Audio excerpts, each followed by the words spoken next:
साधू संतांचा अपमान राजा परीक्षितीकडून झालेला आहे आणि शमीक ऋषीचा जो मुलगा आहे शृंगी, त्या शृंगीने राजा परीक्षितीला श्राप दिलेला आहे, ज्याने कोणी माझ्या वडिलाच्या गळ्यामध्ये मेलेला सर्प टाकलेला आहे तो 7 दिवसाच्या आत त्याला तक्षक नावाचा सर्प दंश करून त्याचा मृत्यू होईल.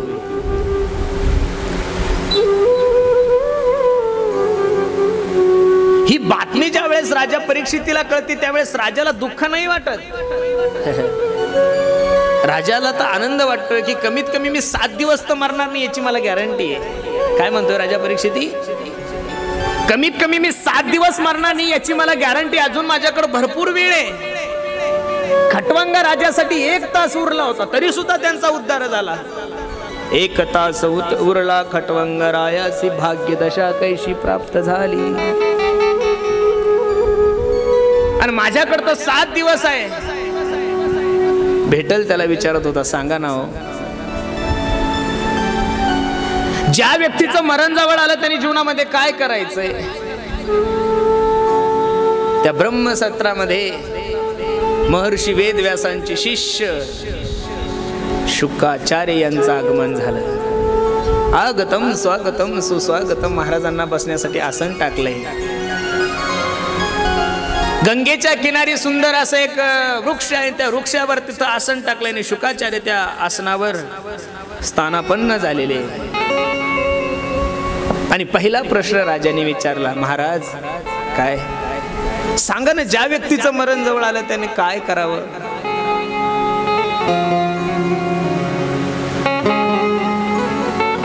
राजाचा हा प्रश्न ऐकल्यानंतर शुकाचार्यांना एवढं गदगद झाली, शुकाचार्य एवढा आनंद झाला आणि शुकाचार्याने राजा परीक्षितीला सांगितलं, राजा हा प्रश्न तुझ्यासाठी नसून सर्व समाजासाठी आहे. ज्या व्यक्तीचं मरण जवळ आलं त्याने काय करायचं? पहिलं काम सांगितलं राजांनी. राजा परीक्षितीला शुकाचार्याने ऐका, श्वास श्वास पर कृष्ण भजी वृद्धा सास ना खोए, ना जाने श्वास की आवन हो न हो.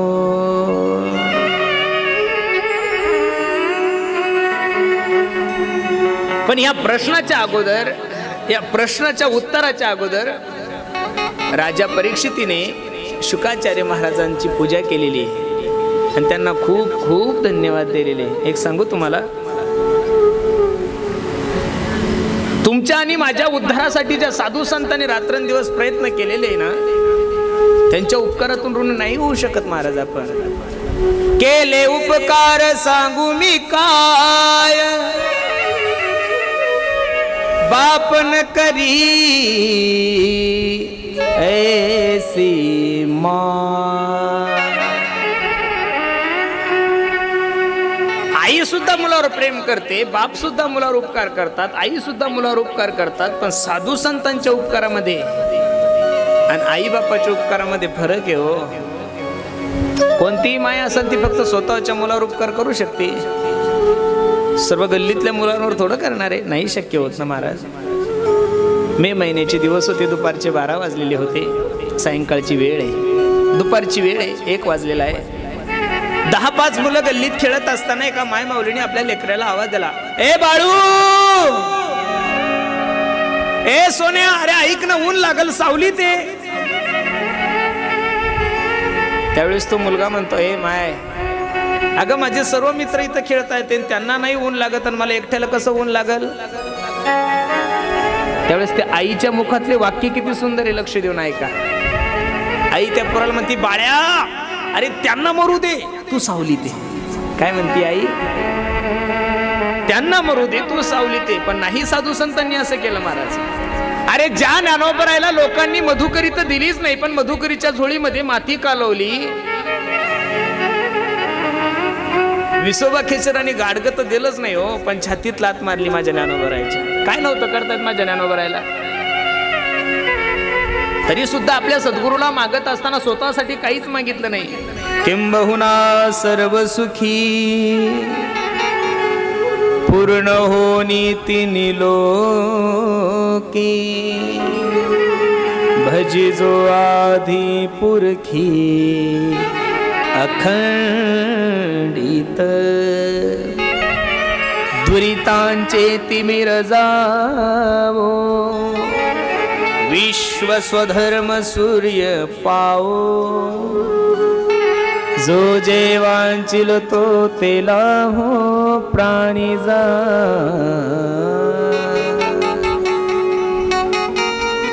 जो स्वतःचा विचार करतो त्याला माणूस म्हणा जो स्वतःचा विचार करतो त्याला माणूस म्हणा जो समाजाचा विचार करतो त्याला साधू म्हणा महान यश आत्मासह महात्मा ज्याचा बोध व्यापक आहे ज्याचे विचार व्यापक आहे त्याला महात्मा म्हणा हो ज्ञानोबराला असंही म्हणता येत होतं अवघीचा आळंदी नाही हो अवघाचं खेड तालुका नाही अवघाचं पुणे जिल्हा नाही अवघाचे संसार सुखाचा करीन आनंदे भरीन तिन्ही लोक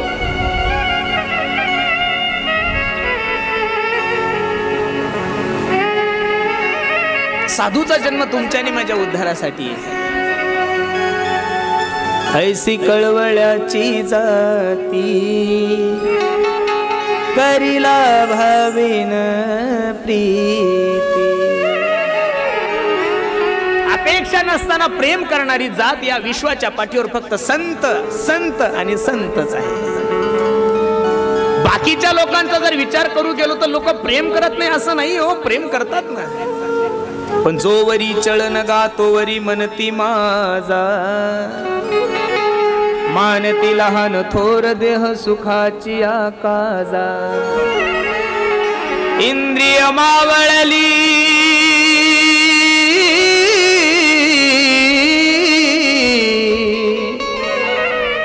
आला बागुल आजा कैसा विपरीत झाला तोची देह नवे तुझा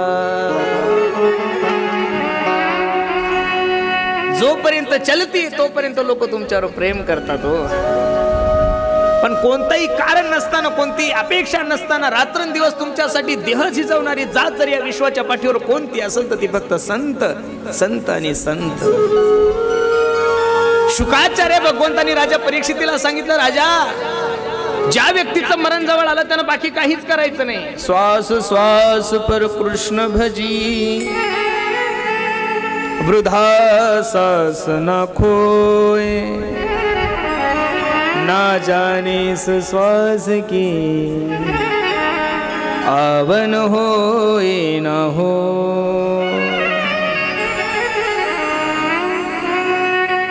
प्रत्येक क्षणाला देवाचं चिंतन करायचं एक क्षण सुद्धा देवाच्या चिंतनाविना वाया नाही घालायचं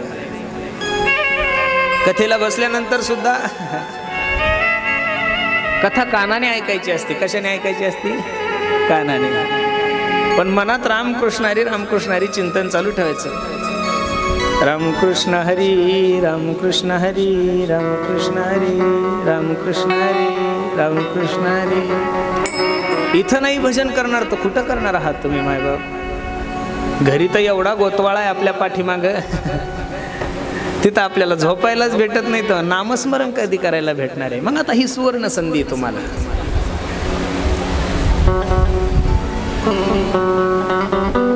शुकाचार्यांनी राजा परीक्षितीला सांगितलंय राजा एक क्षण सुद्धा भगवंताच्या चिंतनाविना वाया न जाणं ही तुझ्या मरणाचीच तयारी आहे राजा परीक्षितीने हात जोडले महाराज एक प्रश्न करू का तुम्हाला कर ना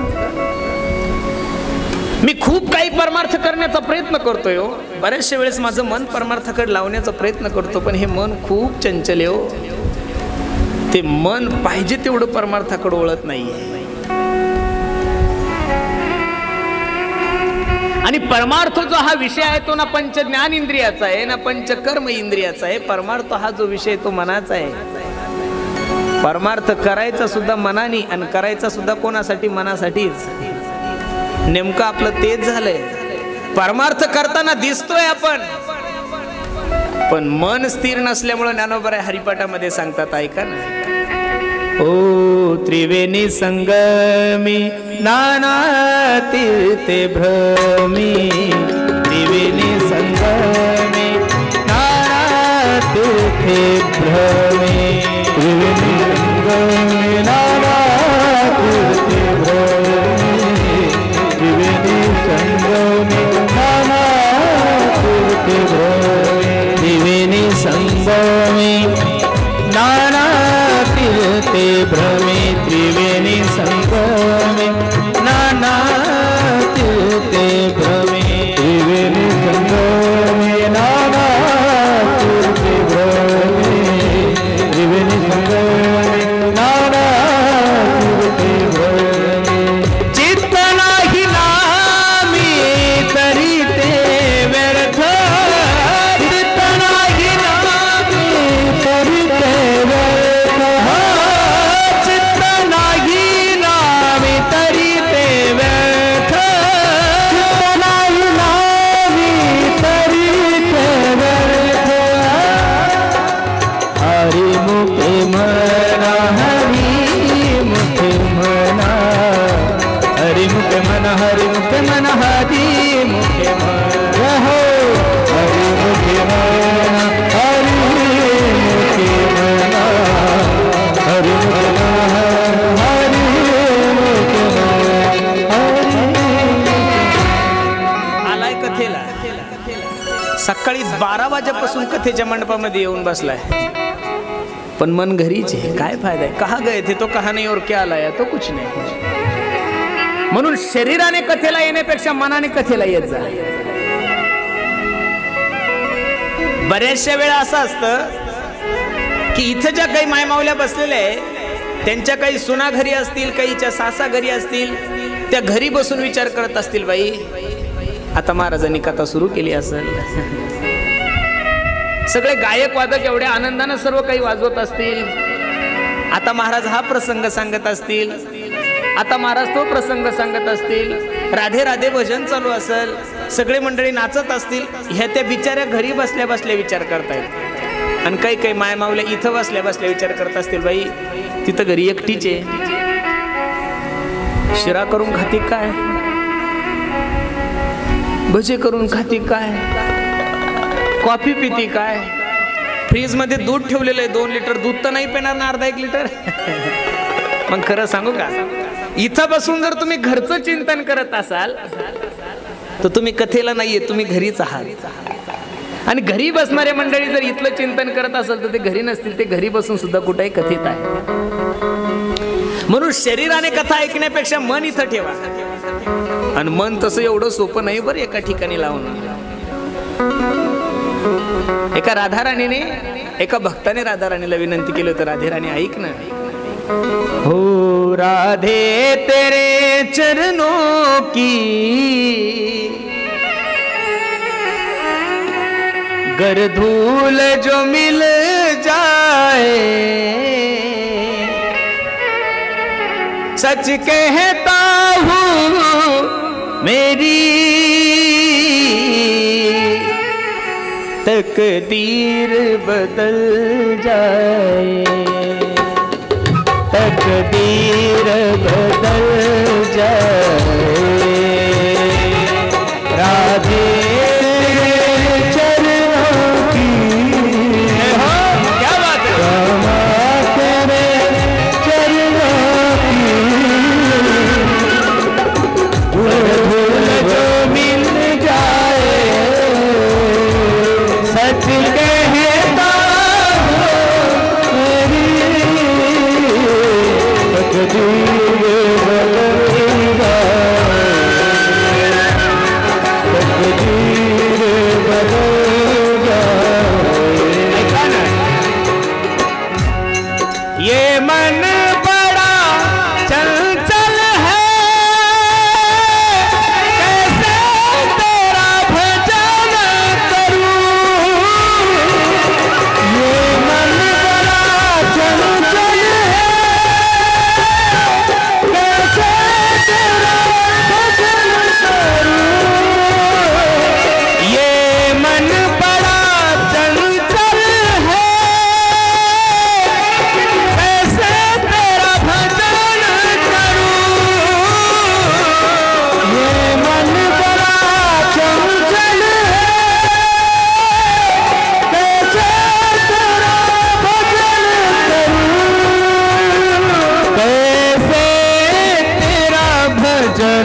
करूं, जितना इसे समझाऊं, जितना इसे समझाऊं, उतना ही मचल जाए। सच कहता हूँ मेरी तकदीर बदल जाए, तकदीर बदल जाए।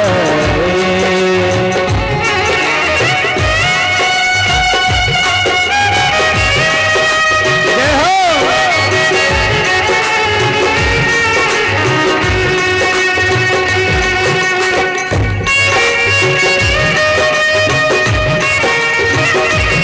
हरी बोल, क्या बात है।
मुश्किल है संभल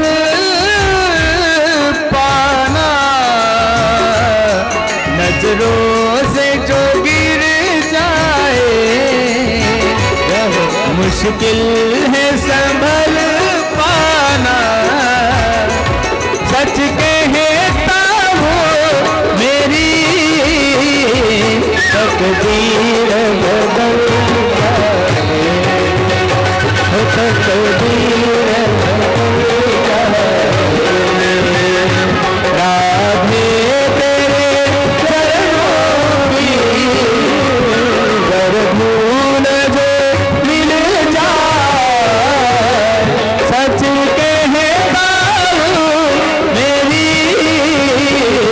तकदीर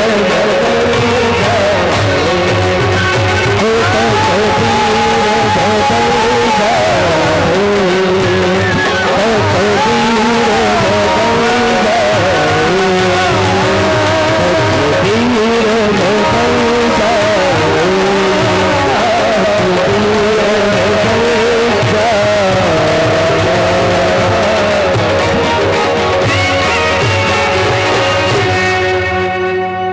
राणीला विनंती करतोय, राधा राणी ऐका ना, ये मन बड़ा चंचल है,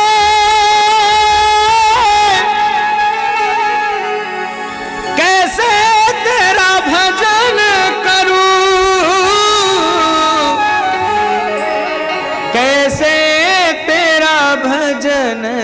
करूं, जितना इसे समझाऊं उतना ही मचल जाए।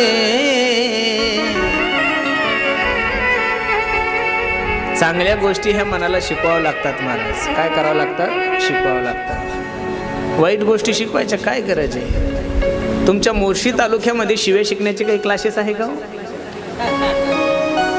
तर आमच्या मोर्शीमध्ये एकदम चांगल्या 1 नंबरच्या नवीन नवीन शिव्या शिकवल्या जातील असं काही आहे? नाही ना हो. चांगलं बोलणं हे शिकवावं लागतं, शिव्या शिकवायची गरज नाहीये. अभंग पाठ करावं लागतात, ओव्या पाठ करावं लागतात, श्लोक पाठ करावं लागतात. पिक्चरचे गाणे पाठ करण्यासाठी क्लासेस नाहीये. मनाला जेवढं वाईट आवडतं तेवढं चांगलं कधी आवडतच नाही. आणि त्या मनावर विजय मिळवण्यासाठी शुकाचार्य भगवंतांनी राजा परीक्षितीला 4 गोष्टी सांगितल्या. ऐका आता, थोडं लक्ष द्या कथेकडे. शुकाचार्य भगवान राजा परीक्षितीला 4 गोष्टी सांगतात. 1, जितासनो जित श्वासो जित संगो जितेंद्रियः, स्तुले भगवतो रूपे मन संधार यद्या. जितासनो, एका ठिकाणी जास्तीत जास्त बसण्याचा प्रयत्न करा. आपण 2 तास कथेला बसतो तर 12 तास न करतो. रामदेव बाबाची 2 तास आपण मांडी घालून बसू शकत नाही. साधू संत मंडळी योगी लोक सकाळी 4 वाजता उठून ब्रह्ममुहूर्तावर उठून ते देवाचं चिंतन करायचे, पद्मासन घालून ध्यान लावायचे. याचं कारण एका ठिकाणी जास्तीत जास्त बसण्याचा प्रयत्न केला तर मन शांत होतंय हो. म्हणून जास्तीत जास्त एका ठिकाणी बसण्याचा प्रयत्न करा. जिथं श्वास हो, सकाळी लवकर उठा. नाही चारलं तर कमीत कमी 5ला तर उठलंच पाहिजे. बरं जाऊ द्या, नाही 5ला तर कमीत कमी 8ला. महिला मंडळी, मी तुम्हाला सांगणार नाही लवकर उठा, कारण मीच लवकर उठत नाही. त्याच्यामुळे मी जी गोष्ट करत नाही ती कधी मी लोकांना सांगतच नाही. तुम्ही म्हणसाल महाराज का तुम्ही लवकर उठत नाही? तर दररोजचे 2-2 कीर्तन आहे. संध्याकाळी 9 ते 11 कीर्तन संपल्यानंतर घरी यायला 5 वाजतात. आणि 5ला झोपल्यानंतर उठायचं का, हाही प्रश्न आहे ना. पण पूर्वीच्या माय मावल्या ज्या आहे ना, त्या सकाळी 4 वाजता उठायच्या, सरा सारवण करायच्या, अंगरांगोळी घालायच्या, तुळशीची प्रदक्षिणा करायच्या, तुळशीला पाणी घालायच्या. आता ती पद्धतच बंद झाली हो. आता तुम्ही भाग्यवान आहे माझ्या माय मावल्यांनो की तुम्हाला सडा टाकायची गरज नाही, आडावून पाणी आणण्याची गरज नाहीये. आता बटन दाबलं की नळ सुरू होतोय.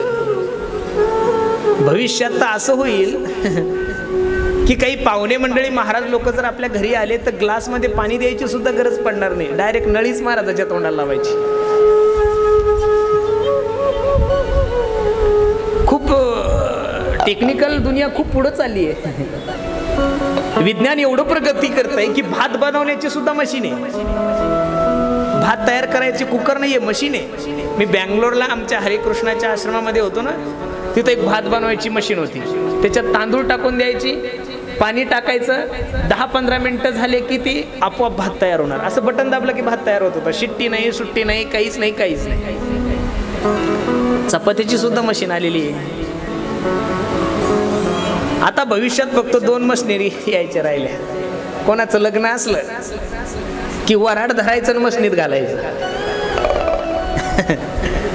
बटन दाबलं की पान खाऊनच बाहेर. मग आता त्याच्यामध्ये 2 ऑप्शन ठेवायचे, एक नॉन व्हेज ठेवायचं आणि एक व्हेजिटेरियन ठेवायचं. जितासनो जित श्वासो, शिट्टी वाजतीये, सकाळी लवकर उठा. जित संगो, संघाला जिंका. कारण माणसाच्या जीवनाचं पतन सुद्धा संगतीमुळेच होतं, माणसाच्या जीवनाचा उद्धार संगतीमुळे होतो. एक सांगू तुम्हाला, इथं बसणारा कोणताही मुलगा जन्माला येताना दारूची बॉटल सोबत नाही घेऊन येतो. इथं येणारा कोणताही मुलगा जन्माला येताना सिगरेटचं पाकीट नाही आणतो, बिडी नाही आणत, तंबाखू नाही आणत. का तो बिडी पितो, का तो तंबाखू खातो, का तो सिगरेट पितो? याचं कारण संस्कार, संगत. म्हणून संगतीला खूप मोठं प्राधान्य आहे. आणि जितेंद्रिय, तुम्ही प्रत्येक इंद्रियाद्वारे देवाचं चिंतन करा. हो डोळे तुम्ही घ्या रे सुख, डोळे तुम्ही घ्या रे सुख, डोळे तुम्ही घ्या रे सुख.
डोळे तुम्ही घ्या रे सुख, पहा विठोबाचे मुख. प्रत्येक इंद्रियाद्वारे देवाचं चिंतन करा. एवढे सुंदर हात दिलेले ना, त्या हाताने दान धर्म करायचं शिका. हस्तस्य भूषणम दानम, हाताने दान दिलं पाहिजे. एवढा सुंदर कंठ दिला, एवढं सुंदर तोंड दिलं, त्यानं देवाचं चिंतन केलं पाहिजे. एवढे सुंदर डोळे दिले, त्या डोळ्याने भगवंताचं रूप पाहिलं पाहिजे. एवढे सुंदर कान दिले, त्या कानाने भगवंताचं गुण ऐकलं पाहिजे. एवढे सुंदर पाय दिले, जवळ हे सगळं सिद्ध आहे हात चालावया पाय. तव तू आपुले सोहित पाहे तीर्थयात्रे जाय चुकू नको. बोलताना सुद्धा एवढं चांगलं नाही, काही वाईट बोलता आलं, चांगलं बोलता आलं तरी चालेल, पण वाईट नाही बोलू. साचानी मवाळ मी तुले आणि रसाळ, शब्द जैसे कल्होळ अमृता. मधुरावाणी ओठी, तुका म्हणे वाव पोटी. गोड बोललं पाहिजे माणसाने. काही काही लोकांना सांगावं लागतं, हो दादा, हो ऐका ना, एवढं चांगलं तोंड दिलं, थोडं प्रेमानं बोलावं असं म्हणतो ना आपण, म्हणून गोड बोला. एक मारवाडी भजन खूप सुंदर आहे, ऐका. मिठू मिठू बोल तारो काय बिगडे, काय बिगडे रे तारो काय बिगडे. हा मिठू मिठू बोल तारो काय बिगडे, काय बिगडे बोल काय बिगडे. हा मिठू मिठू बोल तारो काय बिगडे, काय बिगडे रे तारो काय बिगडे. मिठू मिठू बोल तारो काय बिगडे, मिठू मिठू बोल तारो काय बिगडे, काय बिगडे रे तारो काय बिगडे. मिठू मिठू बोल तारो काय बिगडे, काय बिगडे तारो काय बिगडे. हा मिठू मिठू बोल तारो काय बिगडे, काय बिगडे रे तारो काय बिगडे. तारो काय बिगडे, काय बिगडे तारो काय बिगडे. हा मिठू मिठू बोल तारो काय बिगडे, काय बिगडे रे तारो काय बिगडे. मिठू मिठू बोल तारो काय बिगडे, काय बिगडे तारो काय बिगडे. आपण बोलत राहावं, लोकांनी म्हणावं महाराज जी सांगावं काहीतरी, अजून बोला ना, आणि आपण थांबून जाऊ, याच्या शहाणपणा आहे. म्हणून प्रत्येक इंद्रियाद्वारे देवाचं चिंतन करा. जित आसनो, जित श्वासो, जित संगो, जितेंद्रिया. आणि इंद्रियानं जर देवाचं चिंतन केलं ना, तर निश्चित मनावर विजय मिळवण्यासाठी तेही सुद्धा एक आपल्याला काय होतं, थोडा आधार भेटतो. इंद्रियाच्या मनुष्य मागे गेला की त्याची फजिती ठरलेली आहे. आणि सर्वात चंचल इंद्रिय म्हणजे मन आहे, आणि मनाच्या मागे जे जे गेले त्यांचं वाटोळ झालेलं आहे. म्हणून माझ्या मनाला गुछंद, गोविंद गोविंद मनाला गलिया छंद. मग गोविंद ते काया भेद नाही देवा तया. मनाला देवाच्या चिंतनाची सवय लावा. मनाच्या मागे गेले की जीवनामध्ये फजिती होते. बाजारात फिरायला गेल्यानंतर, तुमच्या मोर्शीचा बाजार किती तारखेला असतो, म्हणजे कोण वारी असतो, मंगळवारी ना. मग बाजारात गेल्यानंतर जिलेबी खायची इच्छा तोंडाला होती का मनाला हो? बाजारात गेल्यानंतर जिलेबी खायची इच्छा कोणाला होती, तोंडाला का मनाला? मनाला. मन मग सांगतं चाल त्या दुकानावर, पायाला सांगतं चाल चाल 100 ग्रॅम खाऊनच घेऊ, जाऊ दे शुगर का अशी ना, पण खायला काय प्रॉब्लेम. एका माणसाने सुंदर असा आंब्याचं बगीचा लावला होता. हापूस आंबे होते. एक व्यक्ती रस्त्याने जात असताना त्याला आंबे खायची इच्छा झाली. माझ्या प्रश्नाचं उत्तर द्या, लक्ष ध्यान देऊ ना. आंबे खाण्याची इच्छा तोंडाला होते, हाताला होते का मनाला होते? माया कोणाला होते आजी? मनाला. बरं मन तर काही तिथं जाऊ शकत नाही. मग मनाने पायाला सांगितलं चाल चाल चाल चाल लवकर चाल. पाय म्हणले अरे तिथं कुपाटी लावलेली आहे, काड्या लावलेल्या, नाही शक्य, उडी मार. कोणी सांगितलं? मनाने. बिचार पाय घेऊन गेले, पायाचं काम संपलं. मनाने हाताला सांगितलं दगड उचल. काय सांगितलं? मनाने कोणाला सांगितलं? हाताला. दगड उचल, दगड उचल, चाल लवकर. दगड उचलला, आंब्याला दगड फेकून मारला, पाडाला लागलेला एक आंबा खाली पडला. घेऊन कोण गेलं हो? आंबे खाण्यासाठी घेऊन कोण गेले? पाय. आंबा पाडला कोणी? हाताने. पाडला कोणी? आंबा खाल्ला कोणी? चव कोणी घेतली? चव होत नसतात घेत, चव कोण घेत असते? जीभ. आणि जीभ सांगितलं की खूप सुंदर आहे, आहा खूप गोड आहे, बरं कोणाला वाटलं? हा कळलं तुम्हाला. आंबे खाण्याची इच्छा झाली मनाला, घेऊन गेले पाय, आंबा पाडला हाताने, खाल्ला तोंडाने, चव घेतली जिभेने, बरं वाटलं कोणाला? मनाला. आणि त्या आंब्याचा मालक आला. कोण आला? आंब्याचा मालक आला. कारण नसताना त्या बिचारीनं पाठीने मार खाल्ला. तिचा काय दोष होता हो? खरं सांगा, तिनं काय केलं? तिनं आंबा पाहिला का? कसा आहे, गोरा आहे का पांढरा आहे का? काहीच नाही. तिनं बघितला बी नाही. तो कसा लागतो हेही तिला कळलं नाही. खाल्ला कोणी? चव घेतली, घेऊन गेले पाय, बरं वाटलं मनाला. मग पाठीचा काय दोष होता? असंच होतं बरं. म्हणून मनाच्या मागे जायचं नाही. सर्व साधू संत सांगतात, आई करे जना तुझ्या स्वहिताच्या खुना, पंढरीचा राणा मना माझी स्मरावा. ए जना, तुझ्या मनाला सवय लाव. पंढरीचा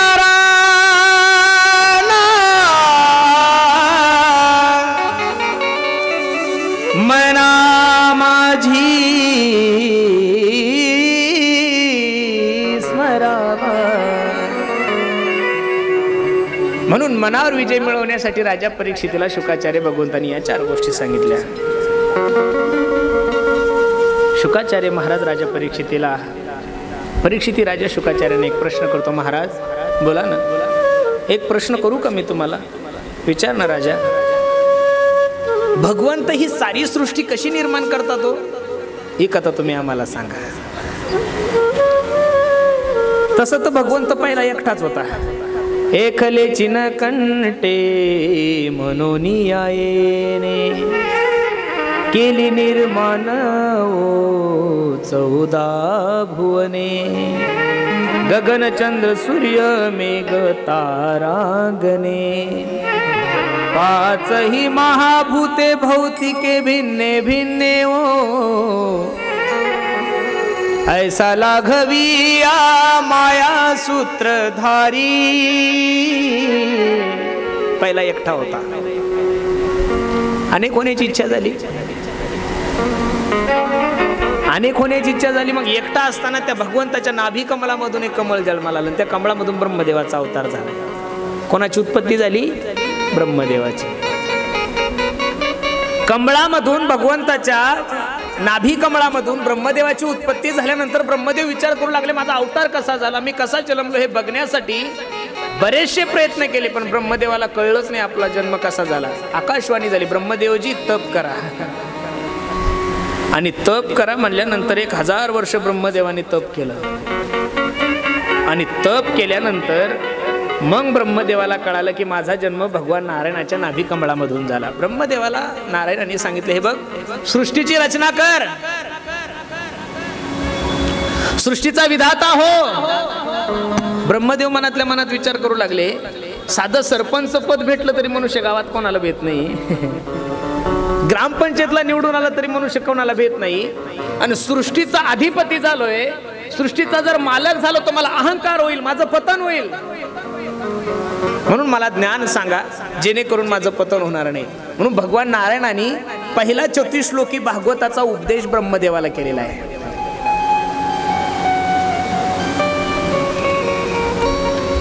चतुश्लोकी भागवताचा उपदेश कोणाला केला? ब्रह्मदेवाला. 4 श्लोक आहे, लक्ष देऊन ऐका.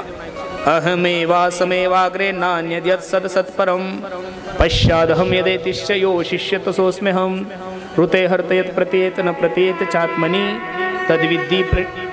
तद्विद्यात्मानो माया यथा भाषो यथा तमः यथा महान्ति भूतानि भूतेशा वचेष्वनु प्रविष्टान्य प्रविष्टानि तथा तेषु न तेष्वहम् यथावदेव जिज्ञास तत्व जिज्ञासूनात्मनः अन्वय व्यतिराकाभ्याम यश्चात सर्वत्र सर्वदाः.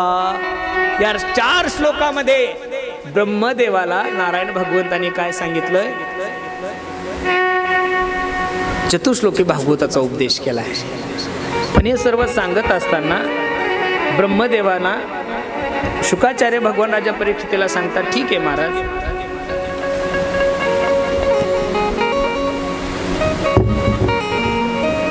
अजून एक प्रश्न माझ्या अंतःकरणामध्ये. काय प्रश्न आहे?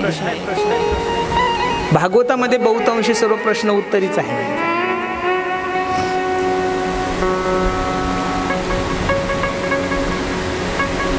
भगवंत हा जो आहे तो सर्वात पहिले कोणाला भेटतो? कोणाला भेटतो भगवान परमात्मा? जो दिसायला सुंदर आहे त्याला भगवान भेटतोय? अजिबात नाही. ज्याच्याकडे संपत्ती भरपूर आहे त्याला भगवान परमात्मा भेटतो? अजिबात नाही. ज्याचं शिक्षण जास्त झालंय त्याला भगवान परमात्मा भेटतो? अजिबात नाही. जो उच्च कुळामध्ये जन्माला आलो त्याला भगवान परमात्मा भेटतो? अजिबात नाहीये. भगवान परमात्मा फक्त त्याला भेटतो ज्याच्या अंतःकरणामध्ये भगवंताविषयी प्रेम आहे. हो भगत के बस में है भगवान, भगत के बस में है भगवान. भगवंत भक्ताच्या अधीन आहे. पण कोणत्या भक्ताच्या अधीन आहे? जो भगवंतावर प्रेम करतो. प्रेम सुख दे, प्रेम सुख दे, प्रेमाविन नाही समाधान. भक्ती प्रेमाविन ज्ञान नको देवा, अभिमान नित्य नवा तया माझी.